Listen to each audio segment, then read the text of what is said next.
So as Ronnie goes for his 5th Crucible title, could Barry add a new name to the trophy? Let's find out now on BBC Two and BBC Two HD. It's the World Snooker Final live with Hazel Irvine.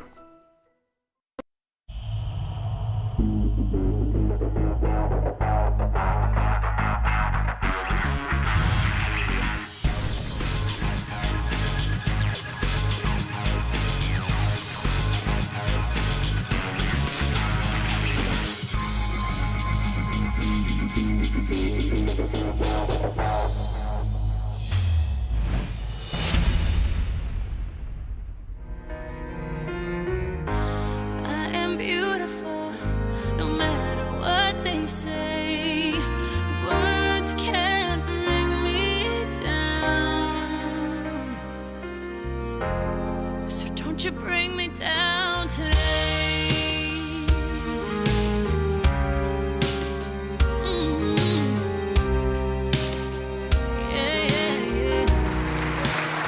If you're lifting that trophy up at the end of 17 days, you've got to be some very special snooker player indeed. You are the master of the world. That's the reason why I wanted to become a snooker player. Was to come to the Crucible Theatre at Sheffield and to lift that beautiful trophy. Very few people get to kiss that lady on top of the trophy. When you do, you never forget it. I felt that everything here belonged to me. This was my championship, it was my trophy. I hated anyone else lifting it, even now. When you become world champion, you want to give that beautiful little lady a kiss and you say, "You're mine for the next year."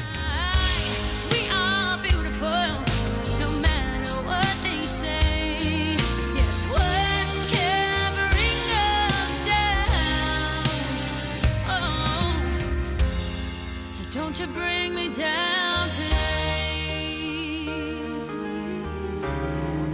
Good evening from the Crucible Theatre on one of the great nights in British sport. Golf has Tiger Woods, tennis has Roger Federer, darts has Phil the Power Taylor, but snooker has Ronnie O'Sullivan, and he is on the verge of something extra special this evening.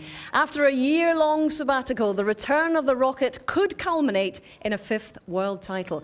So what can 80-to-1 shot Barry Hawkins do to stop him? We're about to find out in the last session of this year's Betfair World Championship. 3 sessions, 2 men, 1 goal. This is the story of the final so far. 1, the dominant force in the game. A Goliath of the Green Bays, defending his championship. The other, a giant killer, blessed with snooker steel, a fearless pretender and certainly up for the fight.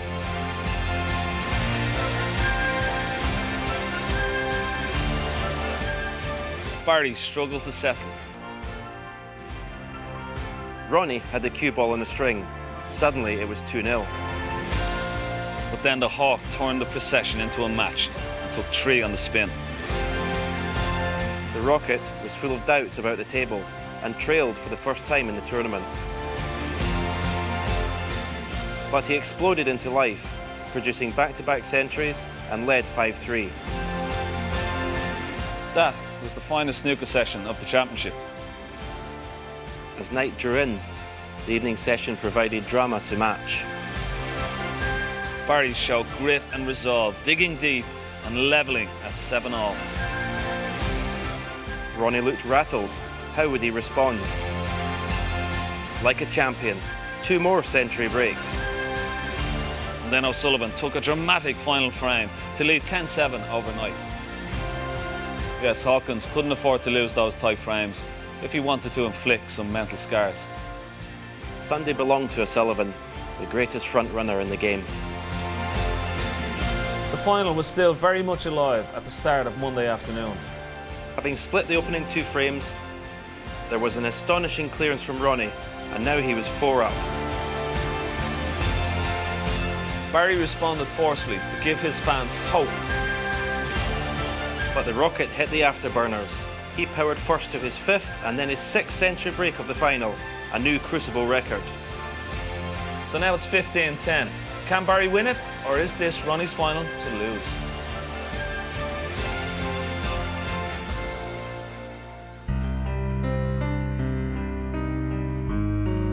Einstein said that time was an illusion, but on the biggest day of your career, it's nothing of the sort. From the moment the last ball drops in the afternoon, time is your only reality. On the clock, it marches forward, second by second, minute by minute. But in the mind, anticipation slows it, and fear makes it pass in a rush. You think you're killing time, but sometimes it's time that's killing you. It can be your friend or your enemy.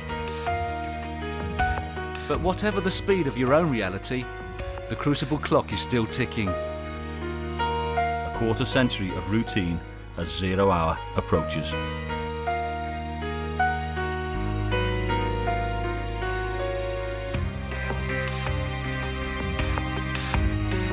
Your past, present and future are about to collide in the famous arena. The question is, has your time come? Or has his?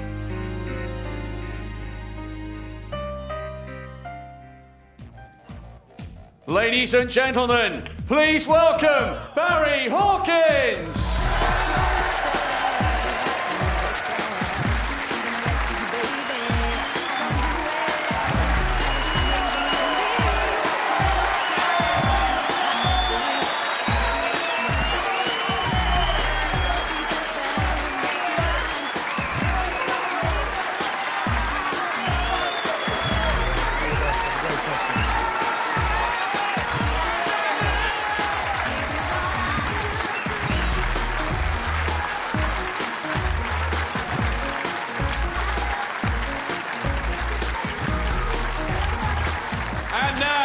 Please welcome the defending champion, the Rocket, Ronnie O'Sullivan!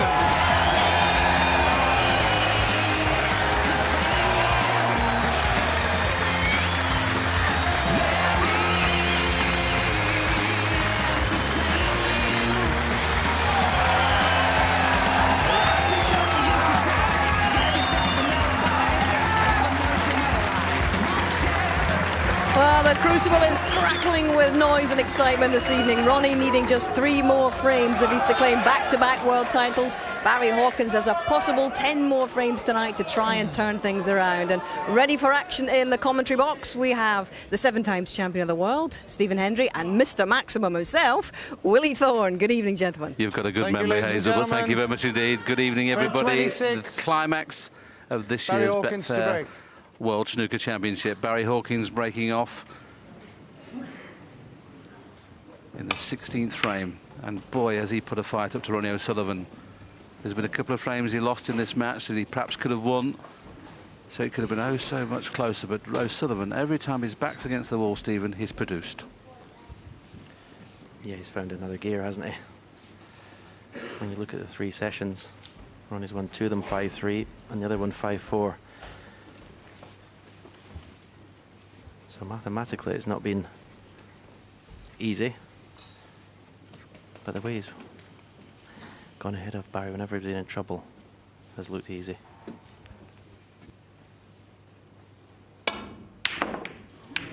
Well, the first mistake of the evening has gone to Ronnie O'Sullivan, but he doesn't appear to have done any damage. Missed the long putt by quite a long way, but unlucky to going off.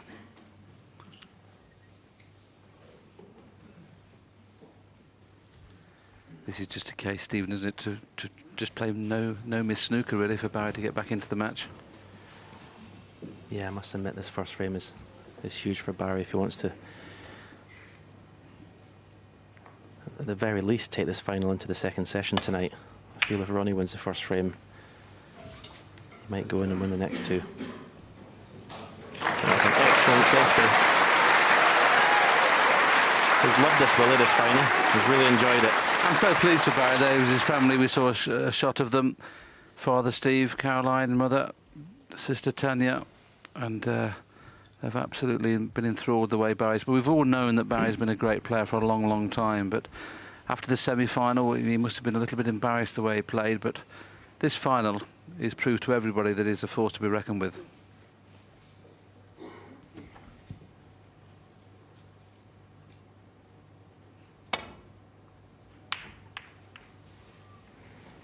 Well, it's an excellent reply from O'Sullivan.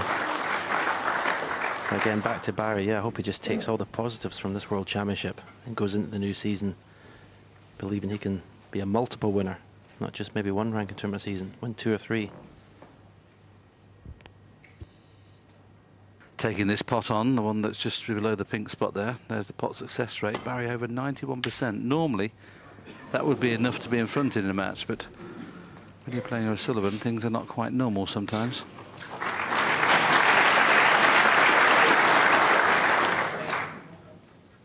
And you think they've played 25 frames and he's still got a 94% pot success rate. Incredible, really.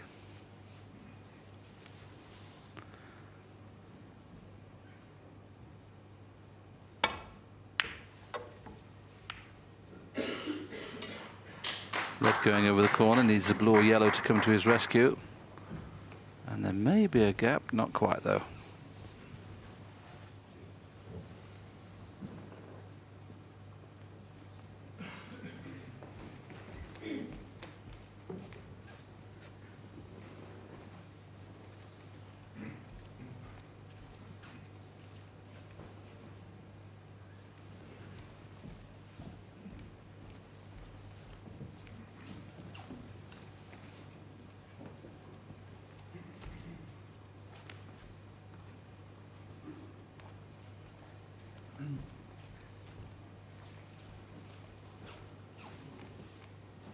Well, obviously no problem getting back into baulk, but he feels it's too risky to try and cover the red, so he's just playing the roll up here. He's got to be careful he isn't going off. Because if he doesn't push the red safe and goes in off, he'll be in trouble. Well done.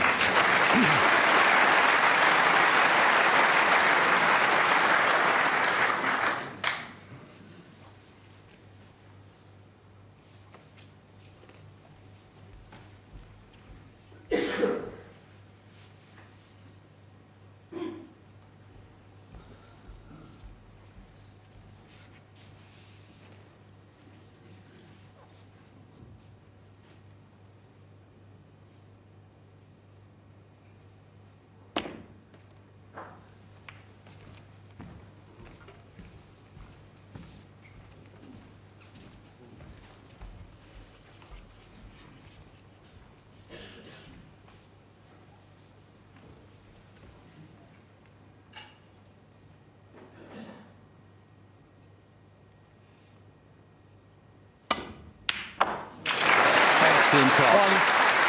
Excellent pot. And perfect on the green or the brown.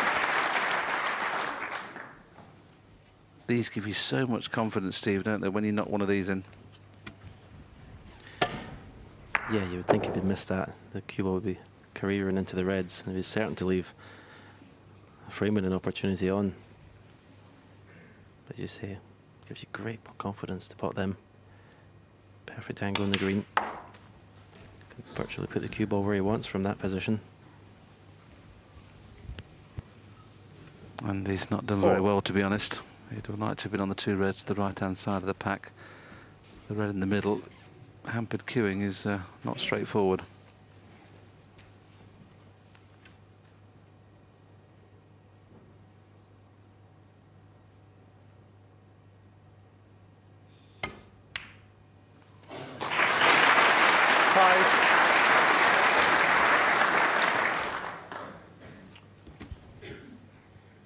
In the end, he'd done well to pot this, but he was only able to concentrate in the pot. Couldn't play position. Couldn't get the right side of the blue. So this is a tester. I'll screw back for the blue. You've got to hit these right. 10.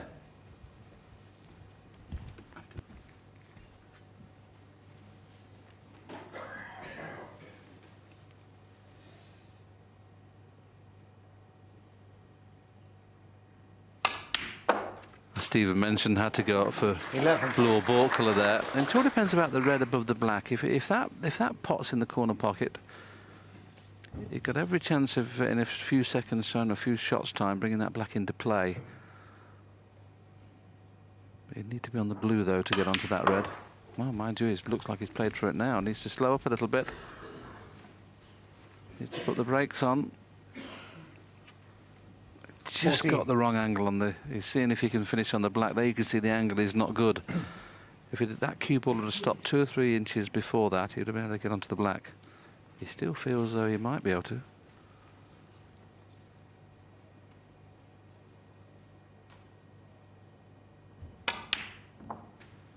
$15. Well, done very well there. Looked to didn't have the angle to get this close to the black. Really had to nip the cue ball there. I think that was a prime example, Stephen, what is a player pinching the pocket, you know, playing it off a jaw. That's how good these players can be when they're in stroke, and Barry Hawkins obviously cueing 22. very well now. Had to get the black back into play, he's done that.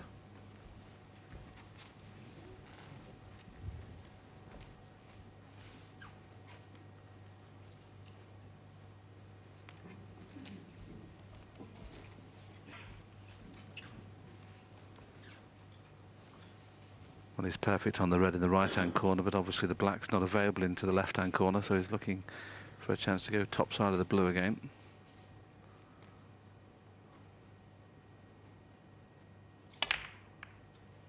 Oh, didn't quite get it just right.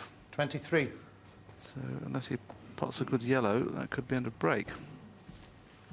Got to swing it round in between brown and pink and off 2 cushions and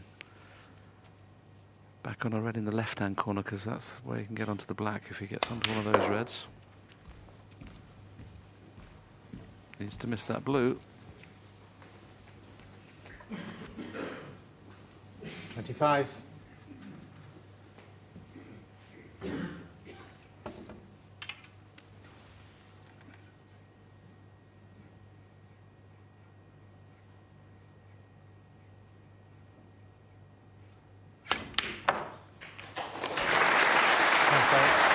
That really is a fantastic shot with the rest. To control the cue ball, you've got to keep so still. The cue's got to go in such a straight line. And now this is a frame winning opportunity after that shot. It's the only department that Barry's not competing, is the break building department, winning frames at one 33. visit. I mean, he's had more table time than Ronnie O'Sullivan in this match. He's had 51% of the table time, so he's been on the table more than Ronnie.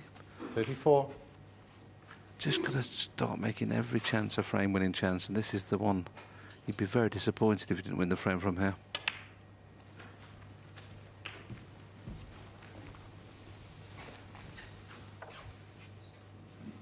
$41.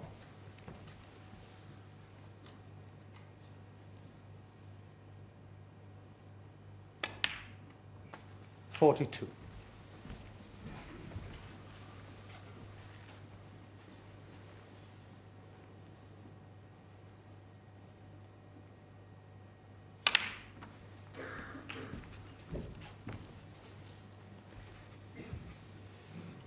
$49. 53-point lead.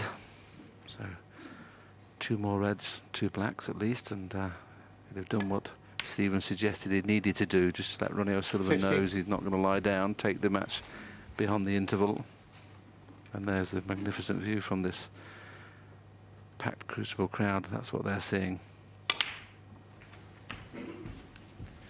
Looking good, Stephen. Yeah, this is fabulous. 57. As we've seen before, fantastic long red. And it's capitalised on that superbly. 58. Let's see, we'll show you this with long red again.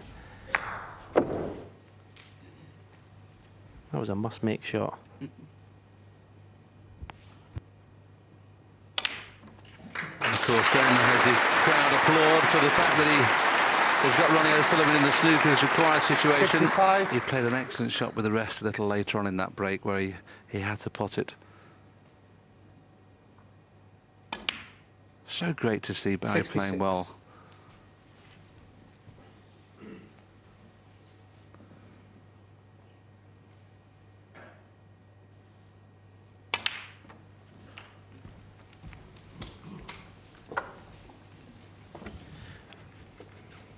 And it's a sign 73. of, obviously, the respect Ronnie's given Barry. The fact that every time he's got close, Ronnie's felt the need to raise a gear. 74. To stay in front. He's had to play brilliant snooker to stay ahead of Barry.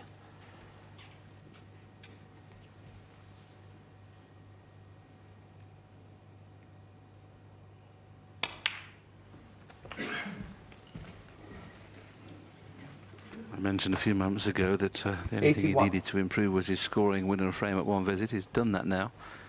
He's only had one century in this match, but it was a fabulous break of 1-3-3.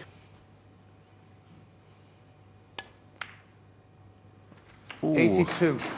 The reason he rolled through slowly like that because he's left now the perfect angle on the, as we see this red struddling, the angle he's got now is perfect to knock the other red off the cushion. Well done. Does the red still pass the blue? It does. 89.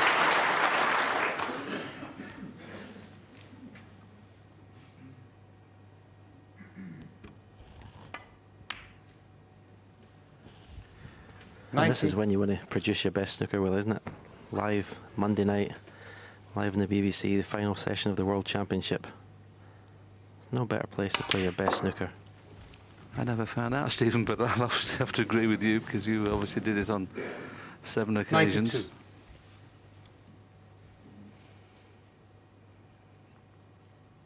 92. But this is really 93. top draw.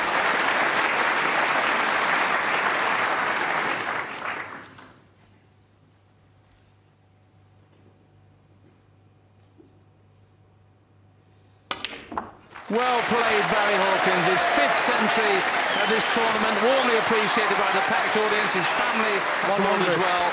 His 55th century of the Crucible this year.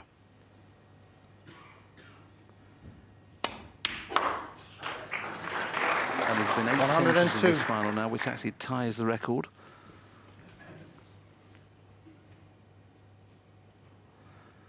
And that, just to remind Stephen, was the Ebden-Henry game. 105. And they had 4 centuries each.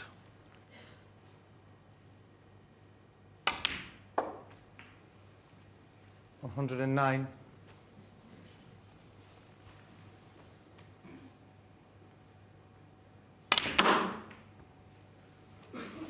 114. Needs an angle on this pink, and I don't think he's got a good angle. He'll do really well to get past the middle pocket here. So much so, 120. he may be doubling the black.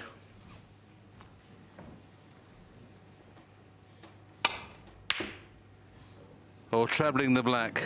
It's close. Trust me, it's close. Trust me, it's really close. Well, that's the way to start your first Crucible final with a magnificent total clearance of 127. He wins the first frame of the evening session and closes to 4 frames at 15-11. Well, it is amazing. So many people expected a walkover, effectively, in this final for Ronnie O'Sullivan. Barry Hawkins is giving as good as he gets, and what a fillip to your whole start to this final session. Well, there, if that Ken. doesn't get the juices flowing, nothing will. Fantastic, and you have to, you know, take your hat off to Barry. He's stuck in there. He's just going about his own, not really worrying about everything, enjoying every minute of it. And you know, if Ronnie thought that he wasn't going to be in a fight, he's got another thing coming. He's laid down the marker there, Barry Hawkins, and fantastic break, great start. Well, John and Steve, a feature of this match as well has been the fact that Ronnie has never really flinched when Hawkins has come back at him, and has always seemed to have an extra gear.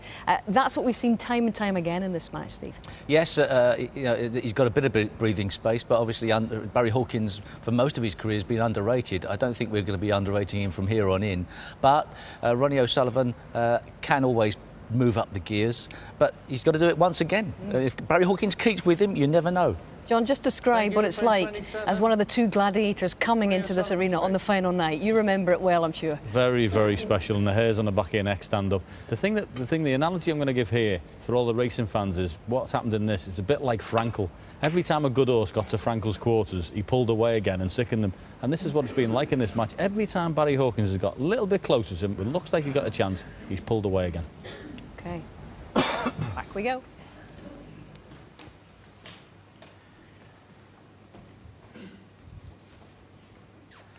Well, now, can Barry win 2 or 3 frames in a row?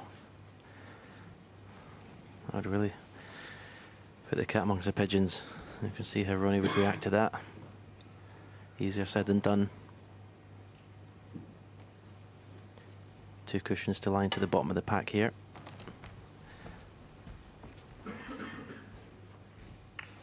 And we may have left the red. It's 2 up from the black. Touching ball.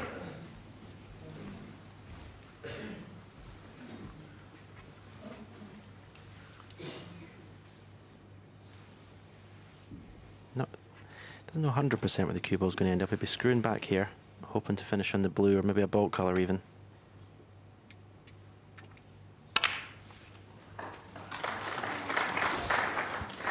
Made sure of that, Stephen, didn't he, by putting that little bit of side on. You saw when it hit the cushion there, it just sprung off the cushion with loads of side. If he'd played it plain ball, it wasn't bound to get top side of the blue, and because the red was near the blue, he didn't want to risk playing for the blue. Couldn't have hit it better. Yeah, Barry will be a little bit disappointed there at his escape. It wasn't a tough escape to get that cue ball safe. Such a innocuous shot. We know what Sullivan's like. He could lose a frame from this.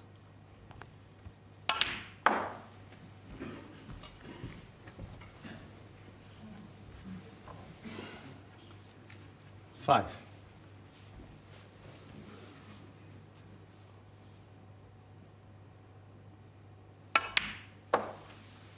Six.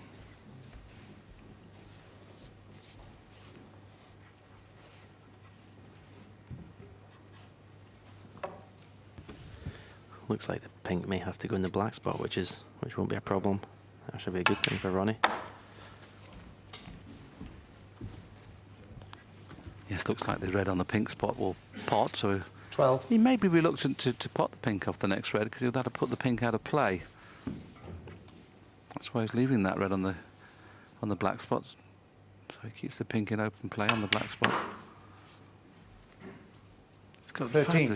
I mean, the cue ball movement Ronnie gets with very little power, Stephen. I think that's the key on these tables, isn't it? Yeah, you can see that the tip of his cue comes right back to his thumb, and then he's able to give him to go right through the cue ball. Timing is impeccable.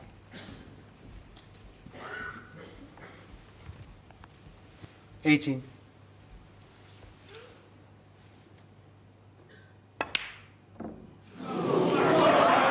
the first sign of weakness of the evening's play has come from Ronnie O'Sullivan, and that was a shot you didn't see coming. Now, if this red's on the cushion, there's no problem, but if it's off the cushion, these pockets are tough.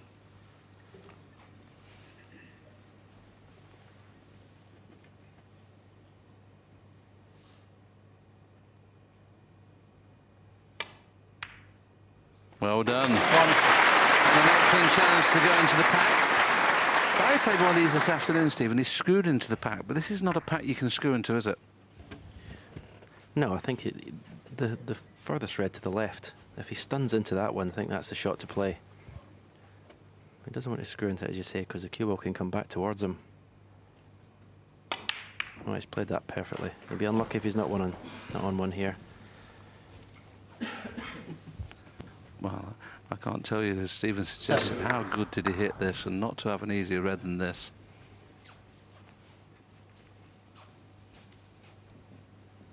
The red will cut into the middle, so he'll have to go in and out of balk again to get onto the blue.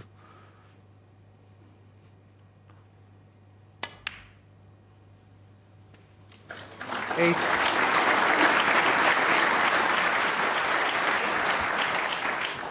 He's got an angle in the green. It's perfect to go into the bunch here off one cushion. All the reds are blocking each other, so I think that's the shot to play. It's a big target between black and pink.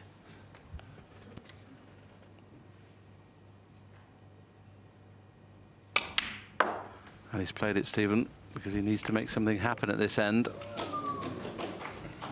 Once again, he would have expected the pink and 11. possibly the black to come into play at the same time. He's played 2 great shots in this break and has not been rewarded.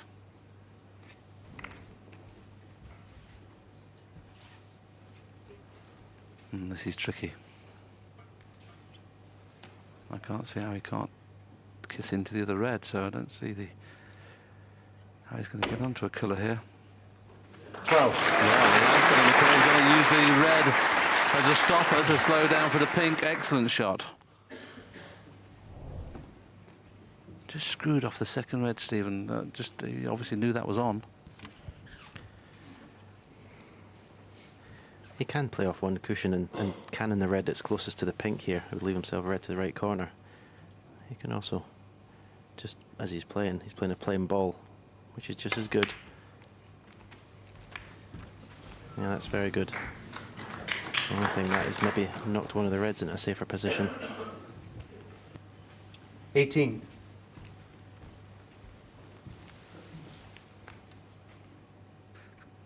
He's got a lot of reds to miss here when playing for the pink or the blue off this red, and he's played it pretty well. Well done. 19. Now, it wouldn't be a bad idea to hold the spot here, but if he screwed back about an inch, it's okay. Still not a frame-winning chance where the balls are at the minute.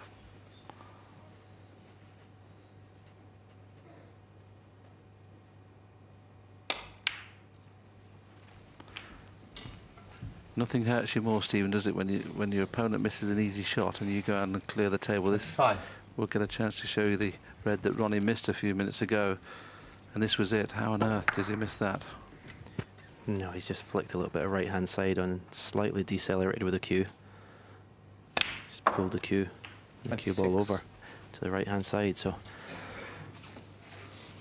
but you're right. If Barry can win this frame from here, I mean, we've seen before in the match, as soon as he's got closer, Sullivan's just pulled away again. But certainly, I'll ask a question.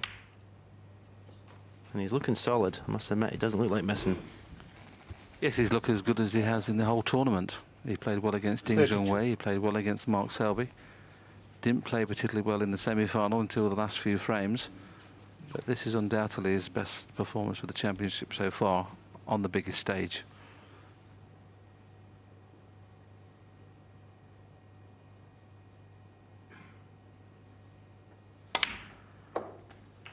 Oh, it's worth playing a little shot on the red and black here.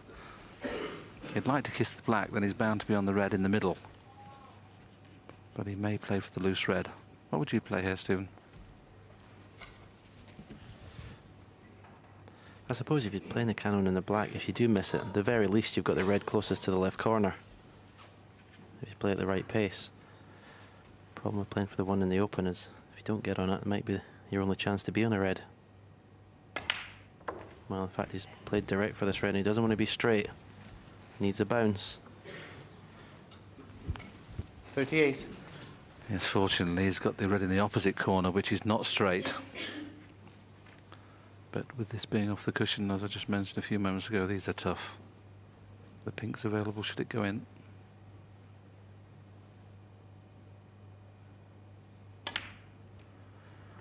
He's at the correct pace, give the pocket a chance. This now the big shot. Any harder, as it's hit the near jaw, this wouldn't have gone in.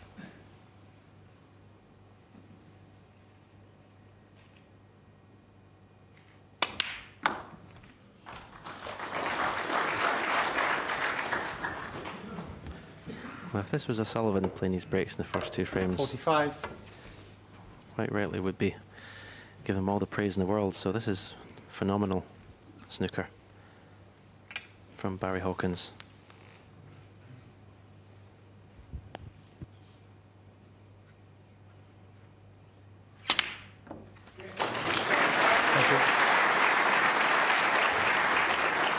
It's all about the black and the red, isn't it? We know he can get onto this one loose red to the left of the pink, but in a couple of shots' time, he's going to have to find a shot to bring one of these reds into play. He's playing brilliantly at the moment, he really is. He's 34 in front, so red and pink 52. Is 41. So he needs another red and colour. So where does the next red come from after this?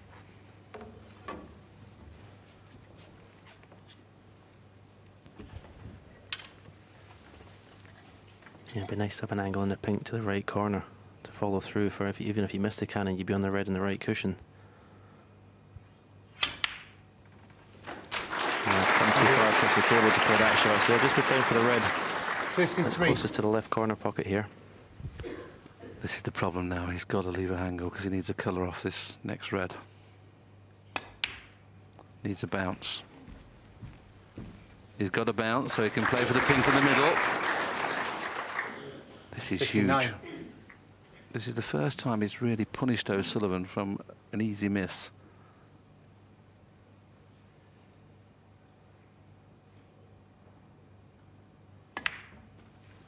Brilliant. 60. How he's made 60 from here, Stephen, I don't know.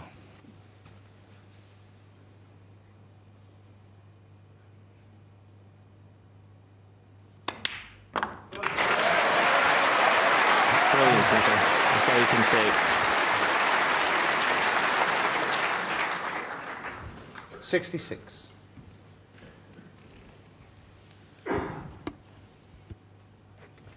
Now Ronnie will carry on should he miss it, so he could do with playing a good safety shot here.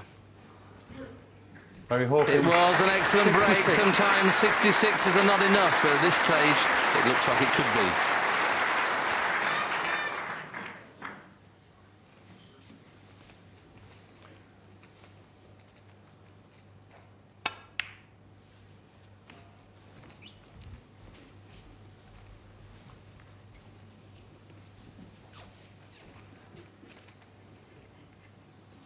Got to be a little careful. You can see him coming round to look at the angle that this red could be planting the green into the corner, so he certainly won't be making that happen.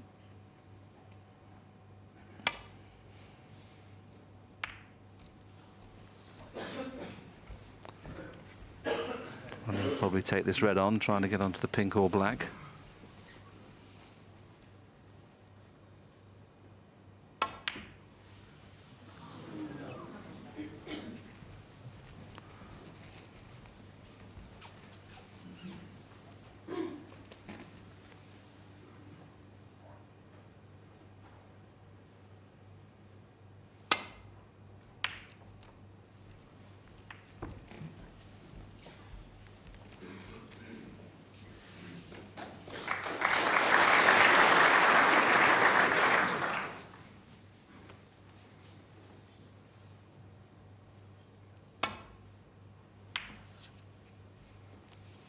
As always at Sheffield on finals night.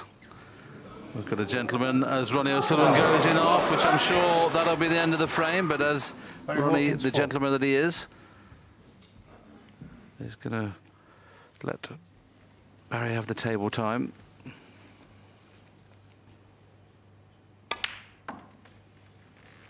One. Ronnie O'Sullivan didn't score in the first frame. He's scored 18 points in this frame, but missed a very easy red. I just wonder whether once again he can produce the form that Stephen talked about when he's gone behind or when he's looked in danger. He's just suddenly made a century. 6 and a frame. Well, the red's not got in, but what a fabulous start from Barry Hawkins. 127 to make it 15-11, 66 to make it 15-12. The gap was 5, now it is 3. And just assess the quality of that break that we saw there from Barry Hawkins, Steve. He's just playing the match of his life here. And Ronnie O'Sullivan walked out. I mean, if it wasn't Ronnie O'Sullivan, it was somebody else, I could say that they'd be thinking, what have I got to do to get this guy to go to bed, you know? Like, what have I got to do? He keeps coming back at me. Ronnie O'Sullivan's not necessarily the type of person that does that, but he still felt the need to walk out the room. Indeed, and what do you detect now about the confidence levels of Hawkins? 2 in a row and very, very astutely done. Oh, I mean, that was a magnificent break. Stephen's quite right in commentary. If O'Sullivan had made that, we've been waxing lyrical about it for God knows how long. It was absolutely fantastic. But at the moment, he's putting pressure on him. This is a massive frame coming up. I know they all are, but if he can get this one as well and then have a chance with the one frame before the mid-session interval, game on. You know, Barry said earlier before this match, Ken, and I quote, everyone loves an underdog, and I was a massive outsider before the start. Hopefully people will warm to me and the neutrals may start to go on my side. Do you detect that? Absolutely. They wanted to go right to the wire, and you could sense that from the crowd. They don't want an early night. I know Ronnie does, but Barry certainly doesn't want an early night, and that was probably, I mean, we talk about some of the centuries and some of the breaks that Ronnie has made, but Barry Hawkins, under pressure, won't make a better 66 break probably in his life, and one of the most important breaks that he's made. And we all know that over the years, and he's been 17 years a pro, he is one of the best match players that we've had around. He's very hard, he's rock solid, this man. Absolutely, Hazel. You never get an easy match with Barry Hawkins, and we saw that in the semi-final where he couldn't pot a ball in the first 16 frames. His highest break was 47. Everybody thought there was no chance of winning the match. He went 4 frames behind at 12-8, and then suddenly, with the help, I'm sure, of his coach, Terry Griffiths, found the mindset to dig deep and eventually won, I think it was 6 or 7 frames on the trot to get back into the match, and 8 frames on the trot it was, and then, of course, he closed the match out in style.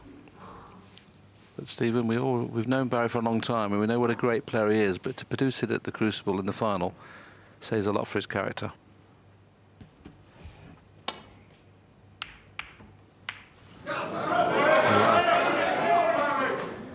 A bad error from O'Sullivan there. Pretty straightforward safety shot there. I know the red was making it awkward on the right cushion, but it's not the sort of mistake O'Sullivan makes. And that's got to give Hawkins some heart as well.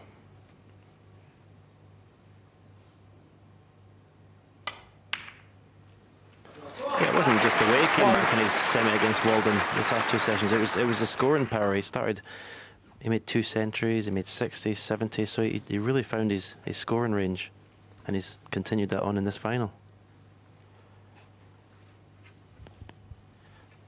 Maybe landed just a little bit straight in this black. He can screw back for a red to the right centre.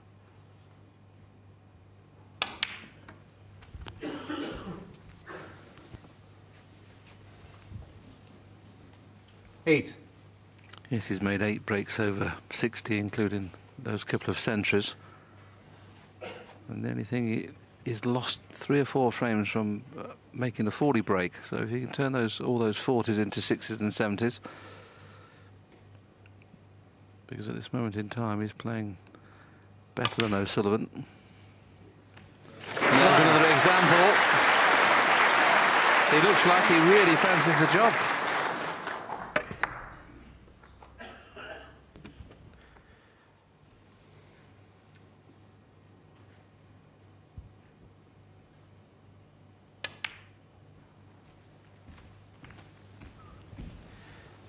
Couldn't go into the pack with more pace there because the red and the cushion, the red to the right, was stopping him to do that.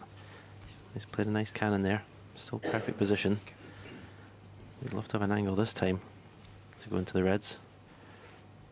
Yeah, the pack's now nice, isn't it? If he can get where he's pointing his cue there and then play the joint of those 2 reds just to the right of the cue ball at the minute, those reds will be perfect. Now, has he got that angle? 70. Not quite to be perfect, so he may have to play for the red along the cushion. He'll try and get that angle soon, though.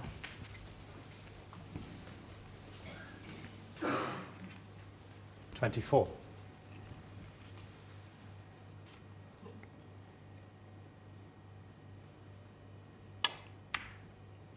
The red was just off the cushion, and it just makes those shots tricky. But it was the shot landing straight in the black that was a careless one. Yeah. If there's one fault when he's in the balls, Willie, he tends to do that a lot, leave himself straight on the black.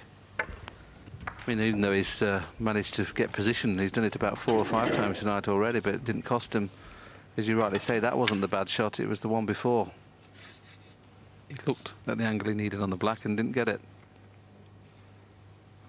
Now then, Mr. O'Sullivan, you've done it. Every time you've been in trouble in this match, you've produced.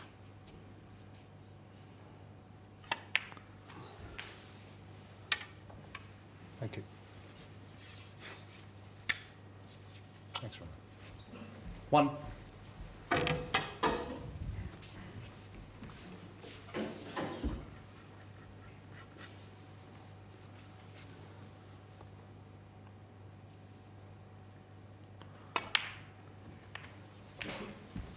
That was the angle that Barry was looking for on his previous black. Play that little cannon there. 8. And he couldn't have played it better because this frees another 2 reds. You can see there the 2 reds potting in this pocket as well.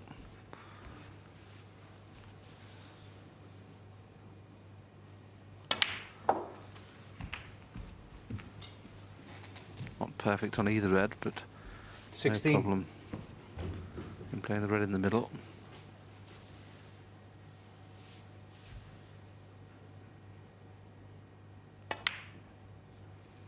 $17.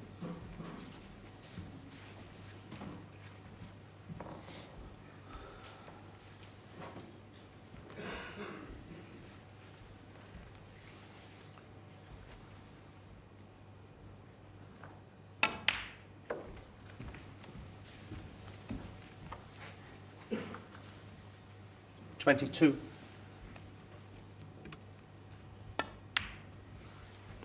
$23.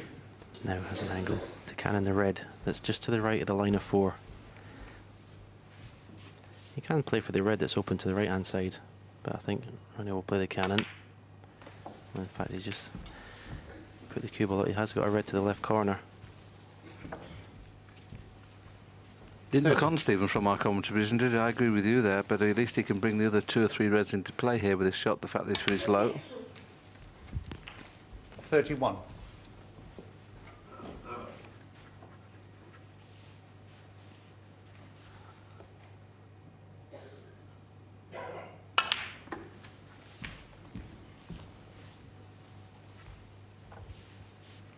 $38.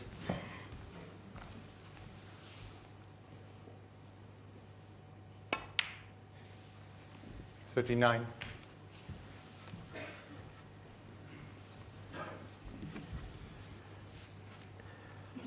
feel pretty certain he'll make a cannon this time into the 3 reds.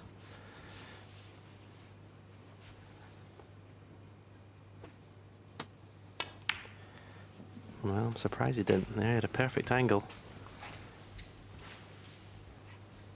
Need to make sure he gets an angle this time. Yes, he's running out of reds, Stephen, isn't he? These 3 reds are all not possible at the moment.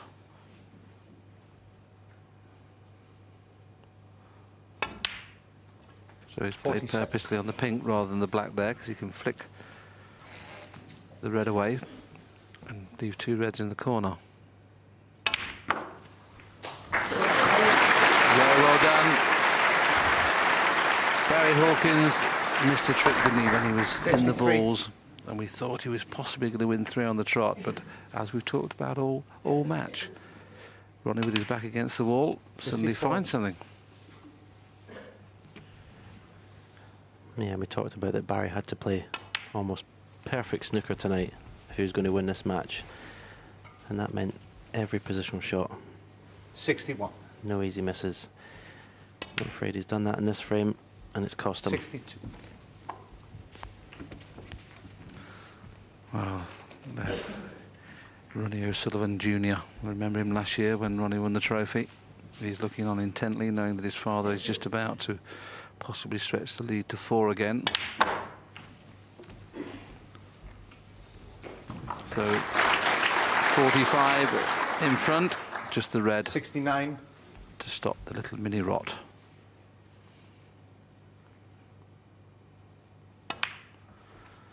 What a time to do it. Hawkins made 127.66. Was on 24, missed that red we all know along the cushion that's cost him. Ronnie O'Sullivan's reply has been superb. 77.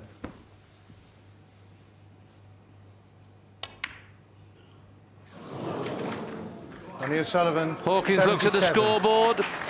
He's decided to carry on, but what a fabulous break from O'Sullivan that was.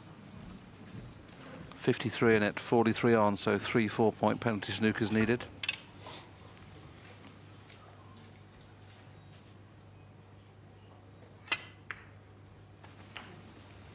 Thanks, Barry. Thank you. 1.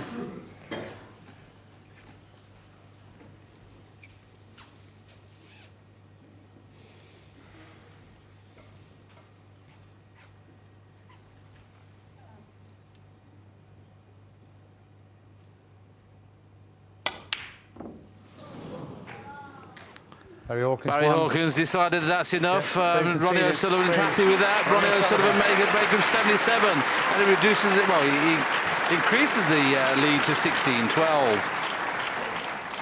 And there's a key shot, Stephen, in that game where Barry was in the balls, and we mentioned make sure you get an angle on the black, and you said he'd not been doing that very much in the match. He'd finished straight too many times. Yeah, it's something that may look like a tiny thing to the viewers at home, but this is so important when you're building breaks, and not to finish straight in the black. And here you see he's played a brilliant first 2 frames. He's in the balls again, and that's just so careless to leave yourself straight in the black. He wanted to play the same shot that Ronnie played a little bit later on. Now, that's exactly where he wanted to be, to can in the middle of those 3 reds to the right of the pack. Unfortunately, he got straight in the black and was forced to play a really tricky red along the cushion. We've seen these missed so many times, haven't we, Stephen, throughout the tournament, where the ball's just off the cushion. Now, if it's on the cushion, why is it so much easier when they're on a cushion to pot them? Oh, good question. When they're touching the cushion, you sort of play to hit the ball and the cushion at the same time, and the red grips the cushion a lot easier. When they're slightly off, he's slightly decelerated there, and you have to be so much more exact because you can't hit the cushion and the red at the same time. But had every chance to win the 3rd frame of the evening. He hasn't done. One more frame before the mid-session interval. What he wouldn't do for a winning break in this frame. Thank you. Frame 29. Ronnie O'Sullivan to break.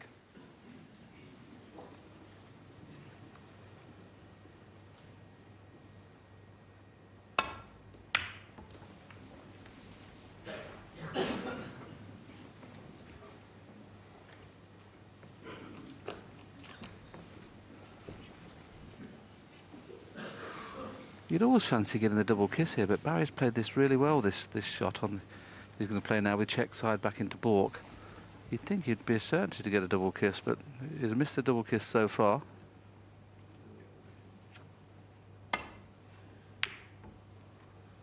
Played it well again. Just pushed the red, though, over the corner.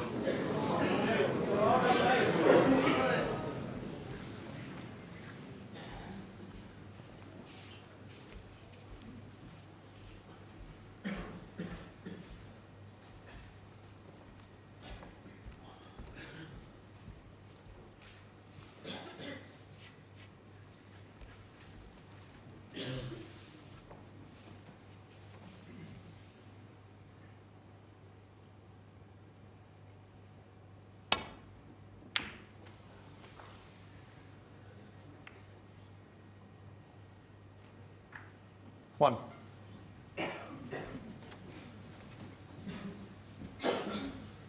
You'd have expected to be on a balk colour there with that red. OK, he didn't have a lot of idea where the cue ball would end up, but playing just in and out of balk. And I can only presume that must have rolled off on the slate. There's a slate there, and of course there's a crack in the slate, and it was very easy to get in behind the green. He's just having a little smile there. Let's have a look, see if we can detect it. Let's just pull to the right.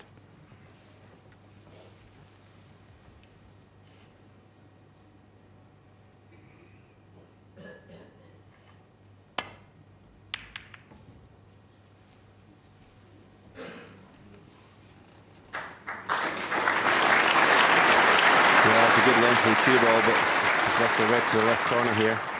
Natural path, as long as he doesn't hit it too thin to go behind the black, and the cue ball back up to balk.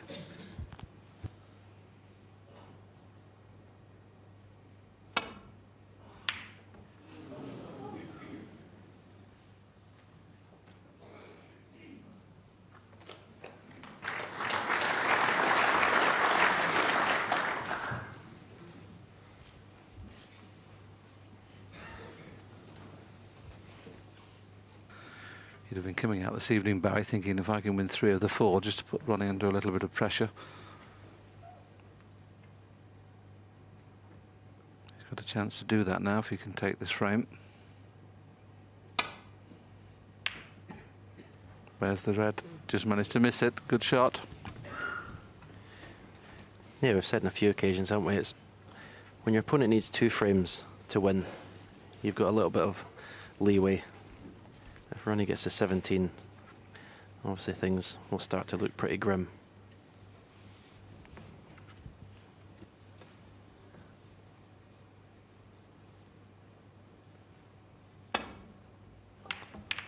That was the problem. That's what Stephen Henry said at his last long shot he played. The angle was perfect, as long as he knitted it thin. Exactly the same shot, only on the other side of the table. Completely mishit it. What a chance for Barry Hawkins.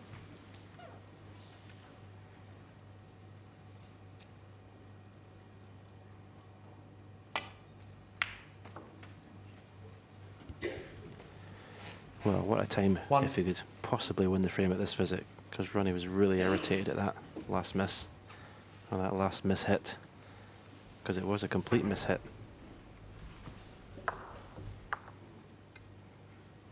Yes, if he gets the pot, he goes round the back of the black, and you don't expect to hit them that poorly. I think he can get through to the red as near as the pocket. No, I'm afraid he can't. There you can see it's not on. So he's got 2 more good shots to play to get back into position. Needs to get back on the... Oh, goodness me, he's missed that by a mile. Barry Hawkins, 8. That's a shame, because he cued so beautifully in the opening 2 frames. I don't know whether he got a bad... Well, I can only presume he must have got a bad contact, because he did miss that by more than you could imagine. I think that was a bad contact.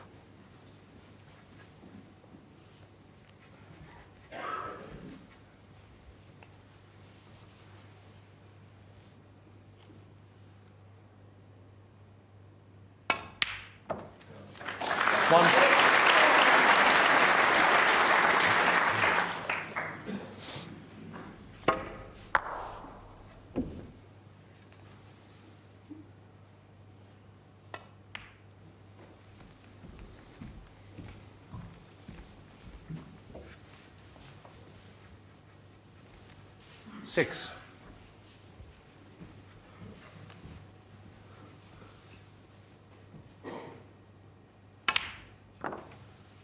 7.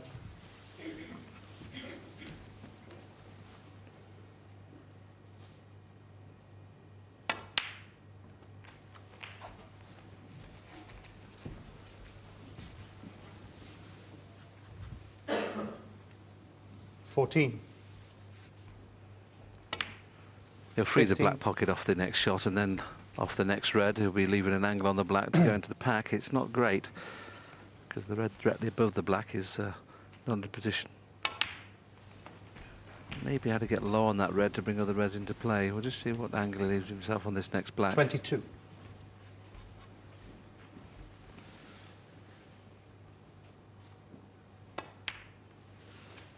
23. Unless the one pot that's just below the pink, he'll be going into them.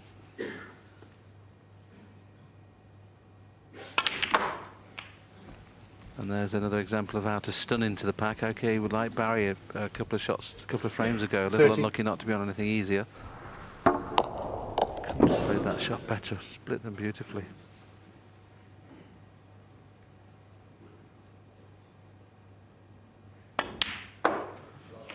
Stephen mentioned you don't really worry till somebody gets to 17.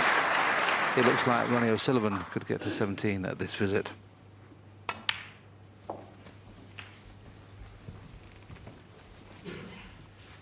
Yeah, it's been a case of 1 step forward, 38. 2 steps back in this final for Barry Hawkins. He just can't seem to win that 3rd or 4th frame in a row, just to really get into this match. He's drawn level once at 7-7. Apart from that, he's just never been able to get close enough 39. to really put the pressure on Ronnie.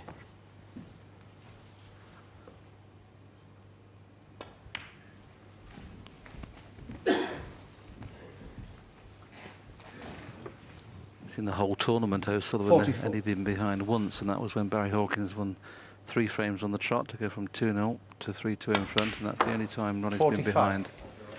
Every time, as Stephen mentioned, that Barry Hawkins is threatened, Ronnie's suddenly found another gear.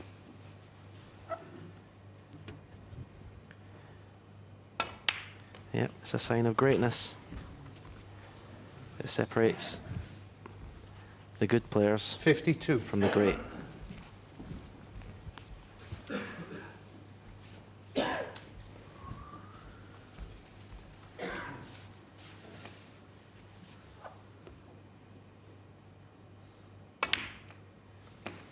$53.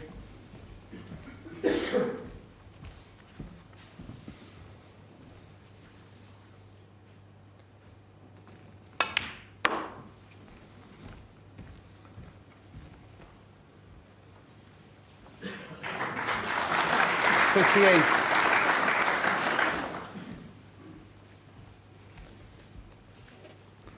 choice of reds, one in the corner, one in the middle.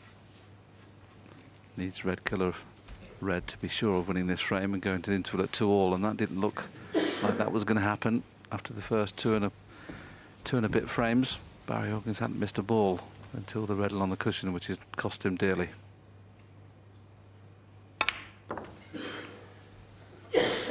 $59. Won't be playing, I want to think, for the red on the cushion because it's missable. That's why he's played for the red in open play, to make sure of the frame. 66.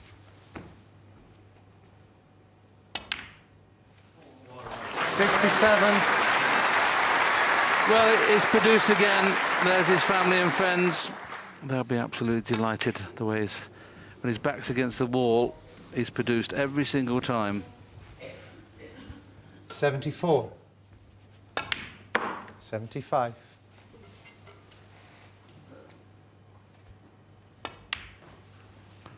Ronnie's son's in the crowd, his family and friends. Robbie and Debbie Corrigan. I don't know if that was Ronnie Jr. 81. Just give him a little cheer there. He knows the frame's safe now. 82. This is just wonderful snooker, isn't it? This 4 frames has been absolutely top draw.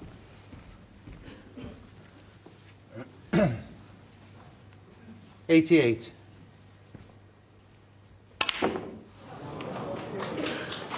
Well, what a shame. I thought O'Sullivan was going to make a century. 88 on the But frame. what a fabulous 4 frames of Ronnie snooker. O'Sullivan. 127, 66, 77 and 88. O'Sullivan looking good now. He leads 17-12.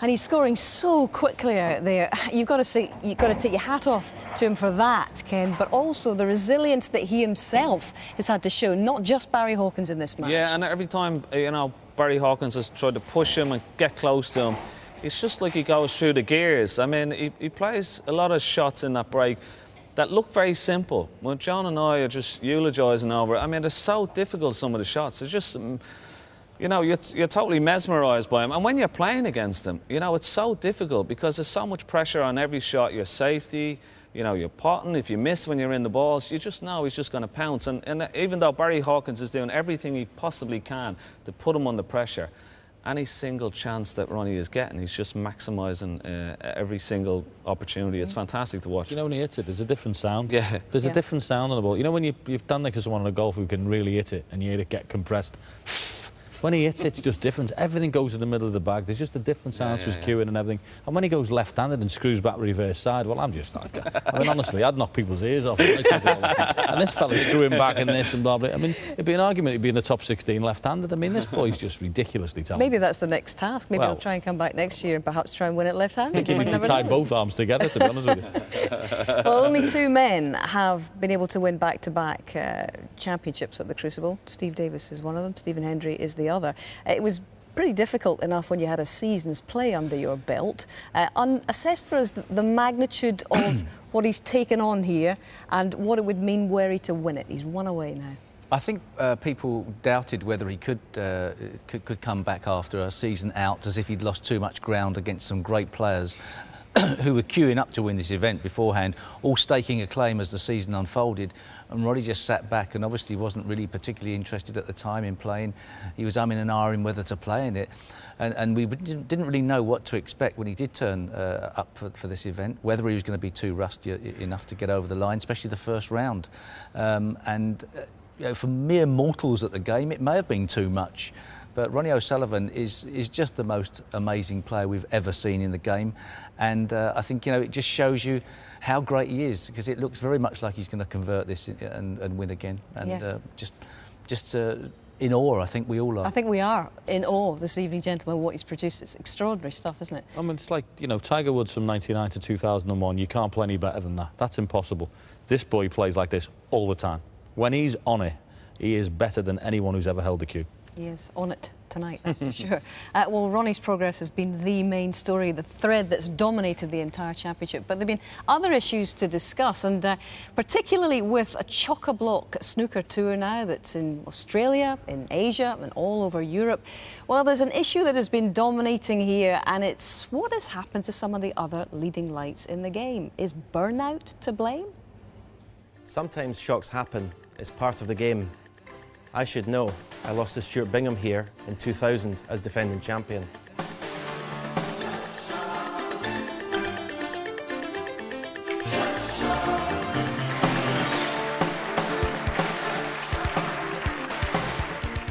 And who could forget Tony Knowles beating a certain Steve Davis 10-1 in the first round. Embassy World Champion has been defeated by Tony Knowles. A moment of triumph for the underdog. A world of pain for the favourite. Nerves, luck, a quirk of fate. This has been one of those years. We've seen the top seeds fall at the first hurdle. I think a lot of the players have got beat because they've had hard seasons, first of all. They've seen the draw open up and thought, my God, this is my turn, I'm going to be world champion.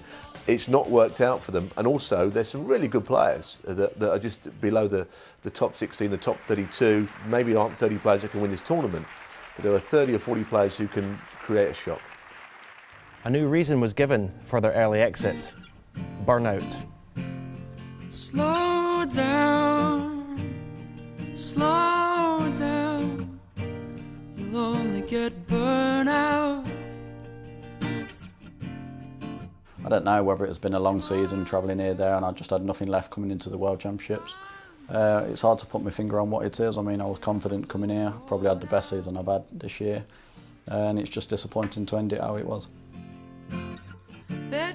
I'll need to maybe look at the calendar, the way I play in events, because I think I need to really play, practice and get ready for events, whereas instead of with the calendar as you're rolling on from one tournament to the next, and if you're picking up some bad habits, it's just like a vicious merry-go-round. I think I'll definitely have to look at now maybe missing a couple of events to try to get yourself now ready. After winning China, I don't know if I did the best thing for me practice-wise after that. Probably the issue coming into this tournament, I never really stepped up the practice at all. I was just doing sort of an hour or two a day. And I thought I was hitting the ball okay, but you know, when you're under pressure, that's when the practice sort of really kicks in and makes sure that you're going to still cue well under pressure. And my cueing went off a little bit sort of during the match, and perhaps down to maybe not practicing enough for this, but it's very difficult. I think people don't believe that you can be burnt out playing snooker like maybe more physical sports, but I think mentally some of these players look as if they've just about had enough, and that's got to be, they've got to look at how their season is structured, because most players at some point this year have been out of form. With snooker, once you just lose that edge, it's very difficult to get it back without having a short break from the game. That usually refreshes your mind, and these guys have not been able to do that. There used to be complaints that there weren't enough tournaments. Now we're being told that there's too many. This is a professional sport, not just a hobby.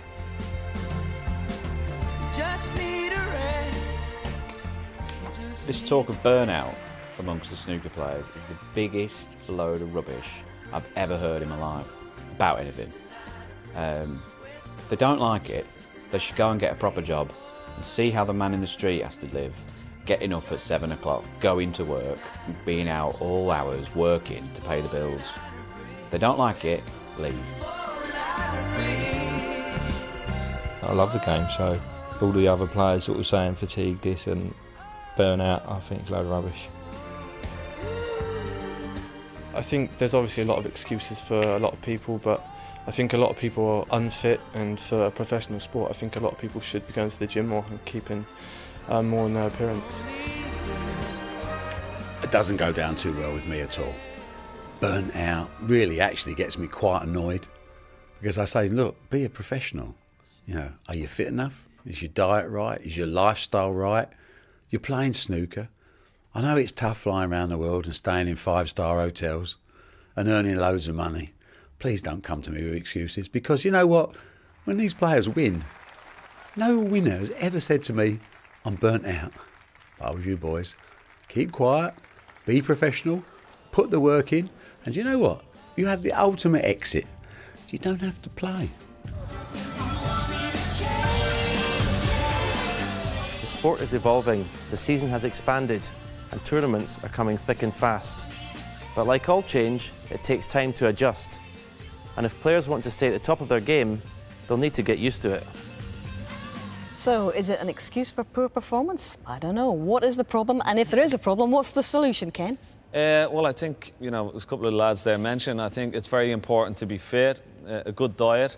I don't think all the players can play in every single event. I think they will have to pick and choose their events. Listen, we're living in the best time snooker's ever seen. We have so many opportunities to play, so many tournaments around the world to go to.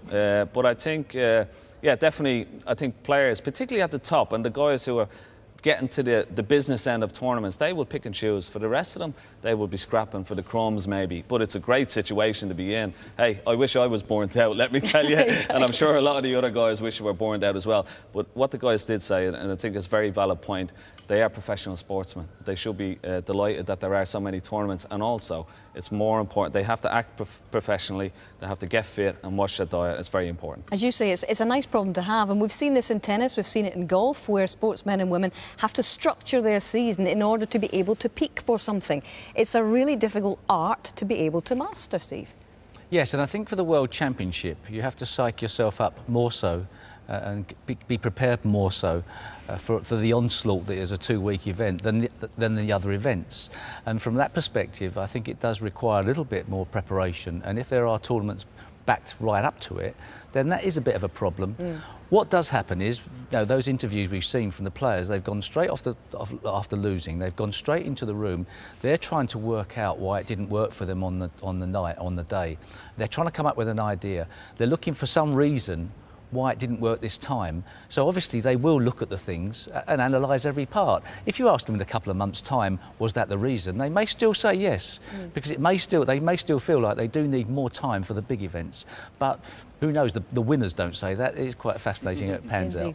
Burnout. Barry Hawkins is playing his 101st match of the season, more than anybody, and he's in this final. Well, they're all individuals. Some will find it tough and some won't, and the travelling will get to some people and won't the others. But the thing with the nature with this event is the hardest one to win, and it comes right at the end of your season. That's when it comes, so you're always going to get shocks and anomalies through it, and some people will be all right, and ones will say they've been to semis and quarters and finals, and I think I'll say I'm burnt out, and others, and you know, it's just one of those things. Listen, to have the opportunity to play and the way the circuit's been turned around, they're going to have to get used to it. Indeed, yeah. Well, burnout might have been a problem for some of the players. It's certainly been a problem for some of the pundits, but I think it's self-inflicted, judging from the size of their bar bill.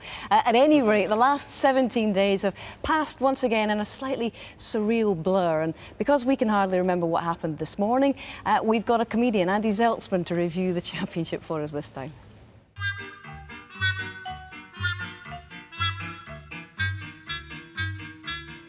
The tournament began with all eyes on the returning champion, back from his snooker sabbatical, Ronnie O'Sullivan, the Beethoven of breakbuilding, the Shakespeare of shot-making, the Da Vinci of developing the Reds, the man known as the Mozart of... snooker was back.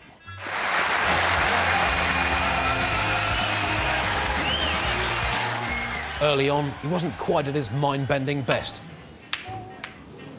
But even Mozart would have taken a couple of concertos to crank back up to speed after a year out of composing. Ebdon against Dott, a match that crawled along so slowly that at one point it seemed that Peter Ebdon had hibernated on the table. At one stage, Peter Ebdon disappeared for 4 minutes between frames, giving Dott some quality time alone with himself to ponder on ways to speed snooker up. The answer, this music. If we had this as our national anthem, we would be the most productive nation in the world. 4 Crucible debutants were knocked out in the first round, proving that there is no substitute for experience. 4 former champions were also knocked out in the first round: Higgins, Ebdon, Williams and Robertson, proving that there is a substitute for experience. But one of the first-timers who did make it through was Thailand's Dechawat Poomjang. Poom, poom! He shook the room! He applauded his own shots as if the balls were his children in an unexpectedly flawless nativity play.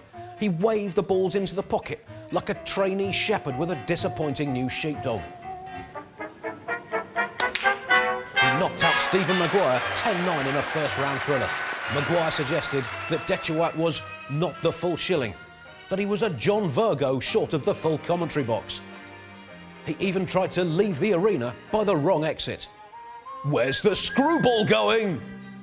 In the first round, Detchewat did pretty much everything short of coming out for the deciding frame dressed as a pantomime horse.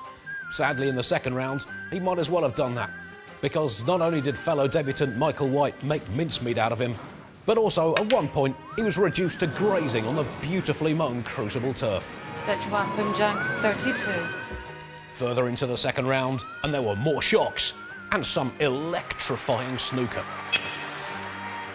But Graham Dott didn't have quite enough spark, and he lost to Shaun Murphy. This set up a quarter-final showdown with the 2011 finalist Judd Trump, who'd avoided the carnage of the early rounds despite this miss, which provoked this reaction from his opponent.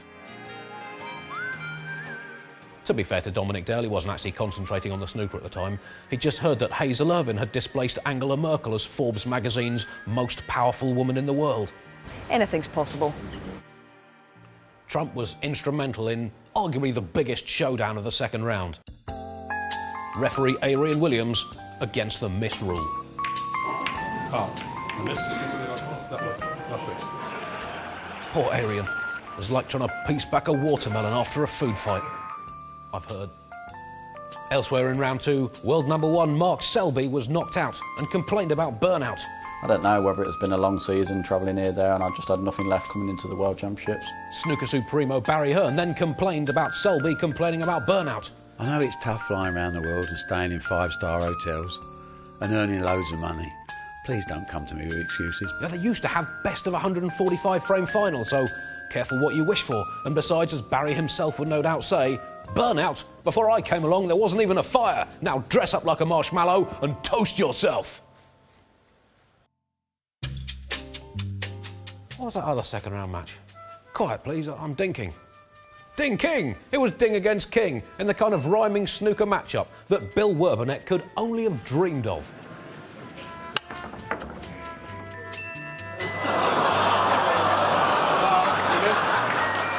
Mark King played the shot of this tournament that most resembled 1950s America.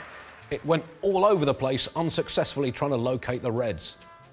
Boom! That's one for all you Cold War fans out there. Come quarter-final time, and the Rocket was starting to look more unbeatable than a hungry whale in a plankton-eating competition. And it's now 7-0. He took 12 of the first 13 frames as Stuart Bingham went down faster than a buttered baby down a well-waxed water slide. The Rocket can play snooker that few can match, and he can find threats to retire that other players wouldn't even see. He's one of the world's few certifiable sporting geniuses, a man who can play snooker so beautiful it makes you want to sit your children on your knee, point at the television and say, "Watch this, this is why I had you." Don't tell your mother I said that.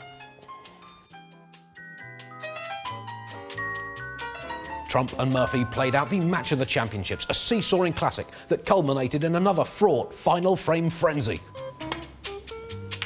And in a finale more intense than the Glastonbury crowd at bedtime, Trump triumphed. And so we had the first all-English semi-final lineup since 1991. Hands up if you put money on a Barry Hawkins v Ricky Walden semi-final. If you've got your hands up, put your hands down again. You're a liar. Or you're a very close family member of both Hawkins and Walden, and you're a liar. Their decades of dedication to the infinite crafts of hitting a tiny little white ball with a big pointy stick in a darkened room, and their lifetime of frankly unnatural expenditure on waistcoats have paid off in style. Hawkins hung in there, battled back, and after beginning the tournament with a played 9, lost 7 Crucible record, was about to have a much busier Maybank holiday than he's used to. Neither Trump nor O'Sullivan could quite find their fluent best. For once, physics was not doing what it was told. Don't think it's there. I don't think it's there.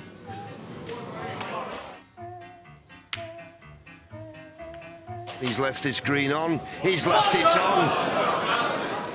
Sure, there were breaks, but not always the kind of breaks you'd want in a world semi-final.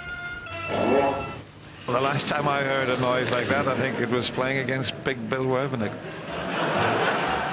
And it was Ronnie who was told off for naughty snooker. But in the end, Ronnie made it through.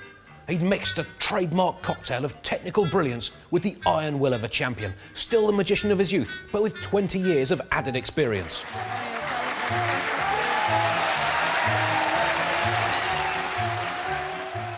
If snooker is not for you, Ronnie, then being on stamps isn't for the Queen. Are you going to be the man to tell her that? Really? So now, as many people predicted, it's all come down to the final. Again, as tournaments do generally. This championship has had it all, and at the end of it, we're left with one man seemingly born to play in World Snooker Finals, and another man who maybe thought he'd never get there. Thanks be to snooker. Amen. Brilliant, Andy Zeltsman. Thank you very much. Well, there's no hibernation at this table, I can assure you of that. We've had a wonderful final here in 2013. And Ronnie, one frame away from joining Steve Davis and Stephen Hendry as the only men to retain a world title at the Crucible. But more than that, he's on the verge of one of the greatest achievements in any sport, any time. And taking the final stint in the commentary box of this year's championship is a former world champion and ex-UK champion, Messrs Taylor and Virgo. Barry Hawkins to break. Thank you, Hazel. Barry Hawkins breaks off. What he hopes is not his last frame. Can he produce the snooker that he did at the start of this evening? Breaks of 127 and 66. If you've done it once, Barry, you can do it again. He really did look good, John. I was watching that, and he never looked like missing, Barry. Unbelievable. I think it's the best in the first frame. When he made that marvellous 127, it's the best he's cued in this match. Just had a bit of a setback when he missed a red along the cushion, but you could have seen him winning all the 4 frames before the mid-session interval, and then we would have had a titanic struggle, but that's what happened. You miss, and you leave Ronnie O'Sullivan in amongst the balls. And he's just a magician. But you just get the feeling that Barry still believes.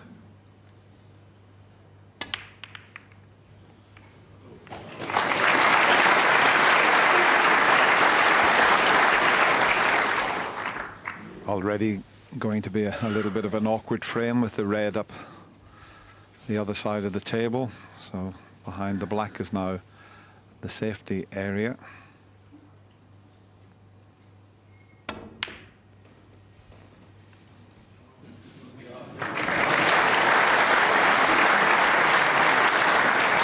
Not quite. Barry can play a better one than Ronnie. Can he judge it? This looks good. Just a bit too far, but still got it tight on the cushion. You can't get back with the white tucked up there.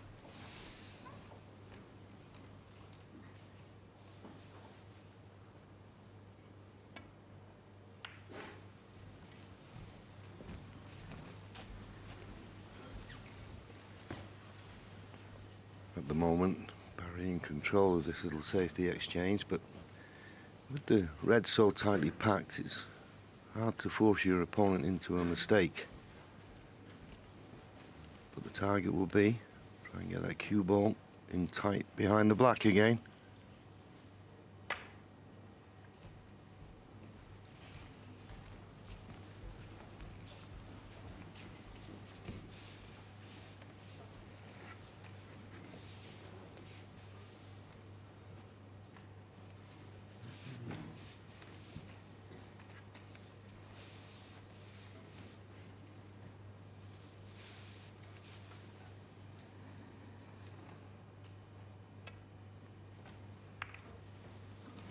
Oh, what's he done here? That was a little bit careless. Has he got enough angle to give himself a possible chance at the black? Might be able to come off the other red and get a bit closer to the black. No, it was a very difficult situation. He couldn't really play it any harder, striking over that red, and he just couldn't get. But he can roll tight up behind the black, off the cushion.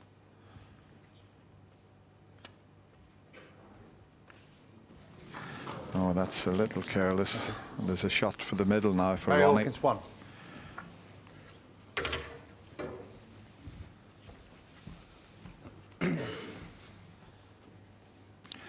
He's not taking it.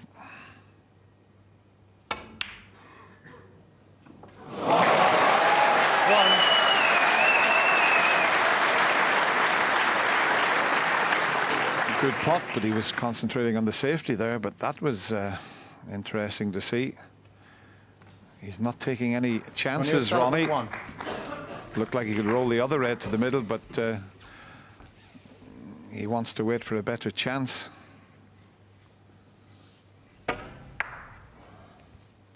Yes, it was a good pot, but by the looks of it, doesn't look as though he snookered Barry, which is a little bit careless. So Barry may be able to get his cue ball back behind the black. And the reds are spread now. Purposely tried to play it into the green, but he didn't hit the green full enough. Well, he's left the red to the far left corner, but he could have left something easier.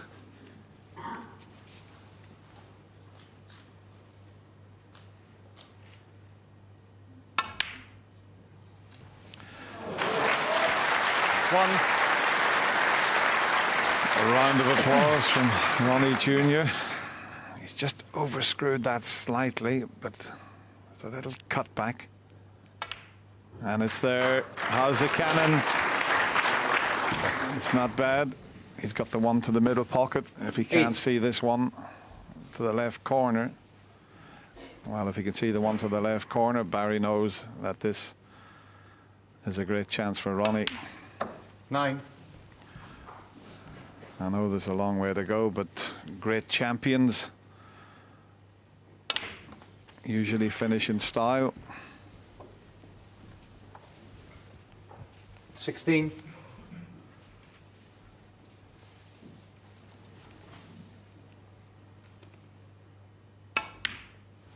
17.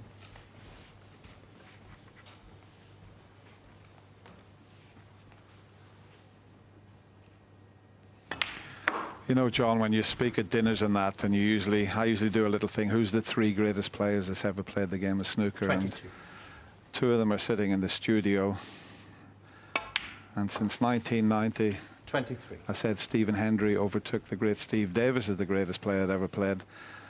And I had Ronnie at number 3. But if he goes on to win this year's World Championship, I'd have to put him at the top of the list and say that he is the 28. greatest player that's ever picked a cue up. My personal opinion. Yeah, and I think the other 2 players you've mentioned will agree 29. with you. The most natural talent the game has ever seen, there's no doubt. Somebody said to me the other day that if Ronnie wins the World Championship, what does that say about the other players? I said, well, all they can 36. do is just say that they played in an era of greatness. 37. And that's Ronnie O'Sullivan.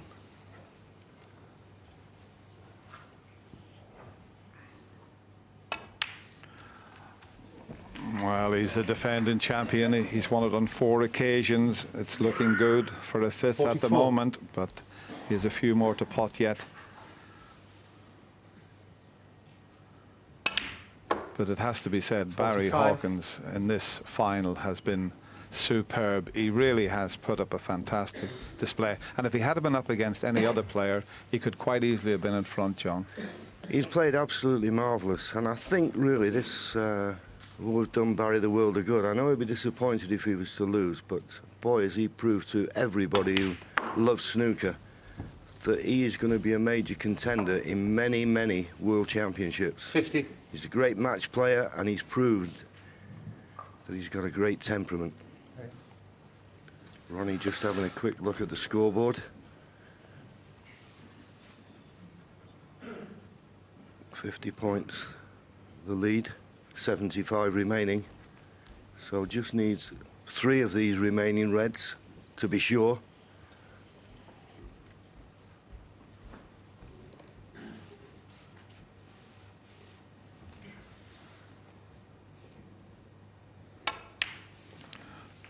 I'm 51. sure Ronnie will say that Dr. Steve Peters has been a big help to him throughout this year's World Championship. He really has Ronnie in a very positive frame of mind. He's got him mentally in a very happy place, and that's the gentleman 54. sitting there on the right, leaning on his knees. 55. Ronnie does go and stay with him. He's got a room in his house that Ronnie can use. And this has been absolutely fantastic. Ronnie 60. Jr., well, they're all very pleased. And as you say, Dennis, like the true champion, he's finishing in style. We love the way he plays. And there's the little fist pump. Well done, Ronnie. 68. And the thing to remember is that we love 69. watching him play. And let's hope that this could just give him that urge to carry on. Yeah, we don't want to hear Ronnie saying he's going to retire. The game needs Ronnie O'Sullivan, and it's very rarely you see that from 75. the Rocket, but he must be 76. feeling so good inside. But once again, Barry Hawkins has played his part in this year's World Championship. But this man has done something very, very special here this year. And listen to the crowd. 84.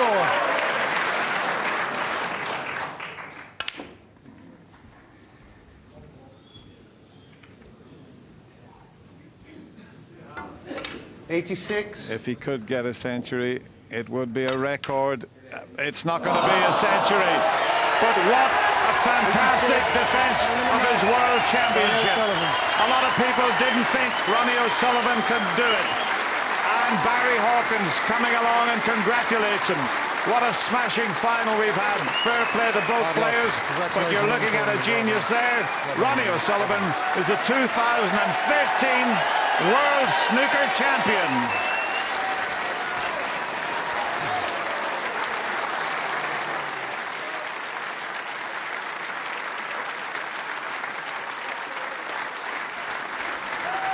Ladies and gentlemen, your appreciation, please, for both of our finalists this year. A marvellous, marvellous win for Ronnie and a wonderful achievement for Barry Hawkins. Barry, come and have a chat with me. Well, the O'Sullivan family in raptures here. They're enjoying it. That's another one for the family album, isn't it? Barry, I know your family's been here too, and I know that they and we all have appreciated what you've done. You have more than justified yourself in this amazing run. What has made it so difficult to face this man over the past couple of days? Everything. I tried my hardest, you know, and I've just made a few more mistakes than Ronnie did, and you can't afford to do that against him, because I think he's just unbelievable, to be honest. And the way he makes it look so easy is just frightening for most players, and I'm just pleased the way I made some sort of game of it, you know, and pushed him a little bit. So I think everyone appreciates that, Barry. Barry, you won the first event of the season. You're runner-up in the last event. Absolutely no trace of burnout from you. How have you done it? I don't know. Just kept trying hard. I'm sure I'll collapse after tonight, I think, but it's been so hard the last couple of weeks. Come through. Cheers, mate. I love you too. Yeah, it's been so hard the last couple of weeks. Come through so many tough matches, but yeah, I'm obviously delighted to get to the final. But once you're here, you want to try and win it, and kind of come up against a tougher opponent. Tell us about this experience. The whole family's here. Your little mate, your son Harrison's enjoyed it as well. How special for them? How valuable an experience has this been to you and the whole family, Barry? Of course it has. It's it was everybody's dream, you know, to see me play in the world final, and it's most players' dream. But hopefully I've got a few more years left. Hopefully I can come back and win it one day. But it's a proud moment for everybody. But shame I lost. But Ronnie's by far the best player in the world. So there's no shame in that at all, really. Ladies and gentlemen, only 25 men have graced a Crucible final, and this is one of them. They can never take that away from you. Well played, Barry.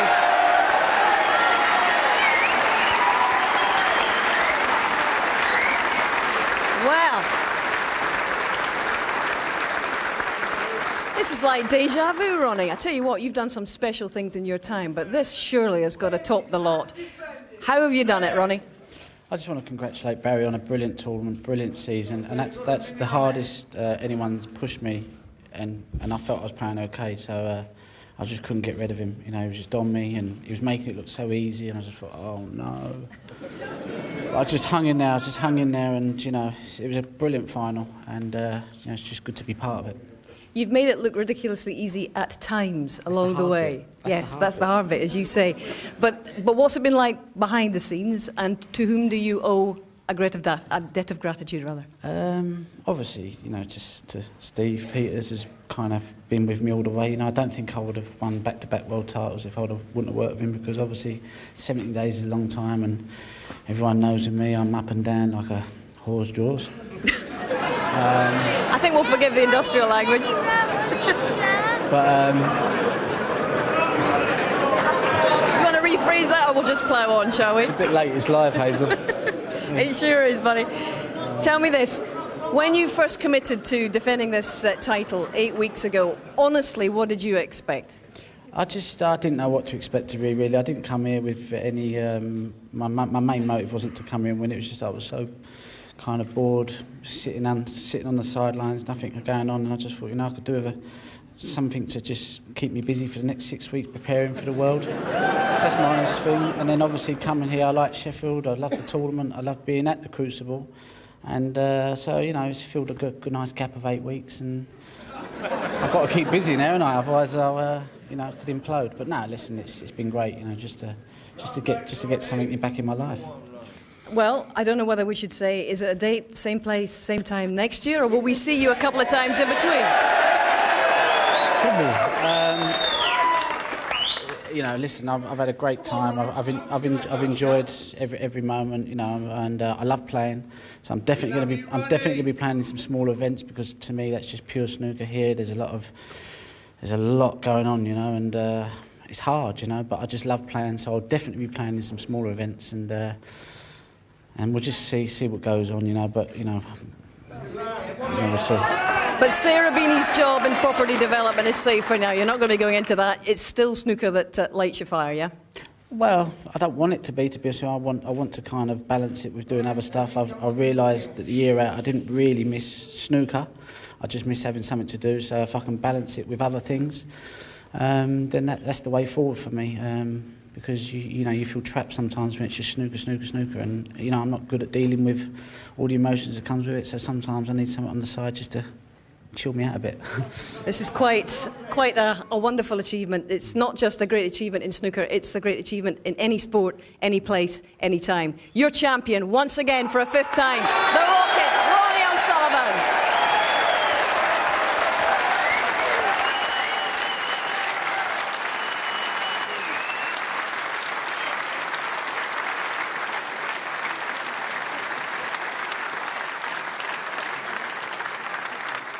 Well, ladies and gentlemen, please welcome your presentation party, Barry Orr, the Head of Public Relations at Betfair, and Barry Hearn, the Chairman of World Snooker.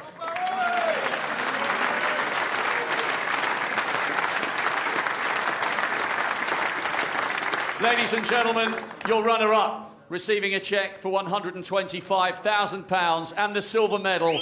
What a fabulous fortnight it's been for Barry Hawkins.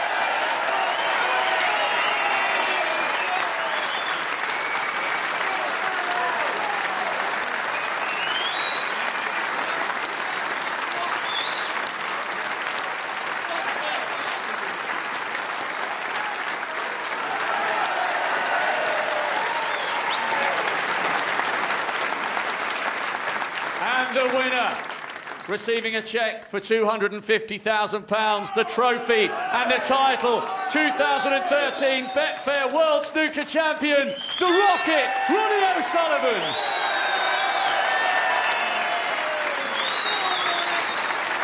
Ladies and gentlemen, your champion, Ronnie O'Sullivan.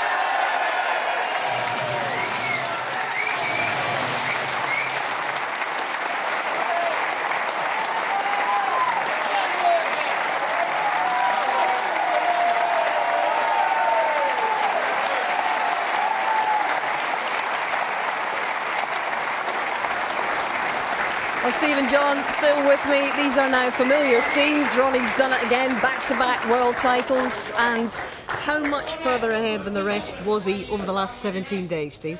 I think he played snooker to another level, and it's tough for the players to live with him when he's in any type of mental shape. And, you know, he could just come back again and do it all over again next year. He doesn't seem to be suffering, getting near his 40s, as some players have done. A fantastic performance, never really challenged, to be quite honest, by anybody. People got nearly close, he just pulled away again. Where does this rank in the all-time list of achievements in your sport, John? I think for him, this is probably his best because of that 11-month stroke, 12 months off. I mean, to come here totally cold, not had a match. We were all wondering what the first round was going to be like. He got through that and he got stronger on it. He played one session against Stuart Bingham that was from the gods. If you get a chance to watch that, go on your iPlayer, pick it up and have a look. That is the benchmark for everybody to play snooker. Indeed. I was going to ask you about everyone else. What do they do now? A man's just walked in after 11 months and walked away with the title. What do the other top players in the game do now? How do they strategise things? The top player in the game at the moment can only play the standard they can play at. But somewhere is a 12-year-old kid who's watching, who at some stage in the future may even take the game to another level. I know it's hard to believe, and it may be a long, long time before, a bit like Bob Beeman's long jump record. But actually, somewhere down the line, somebody will be inspired enough to put in the hours of practice. Who knows where that's going to be?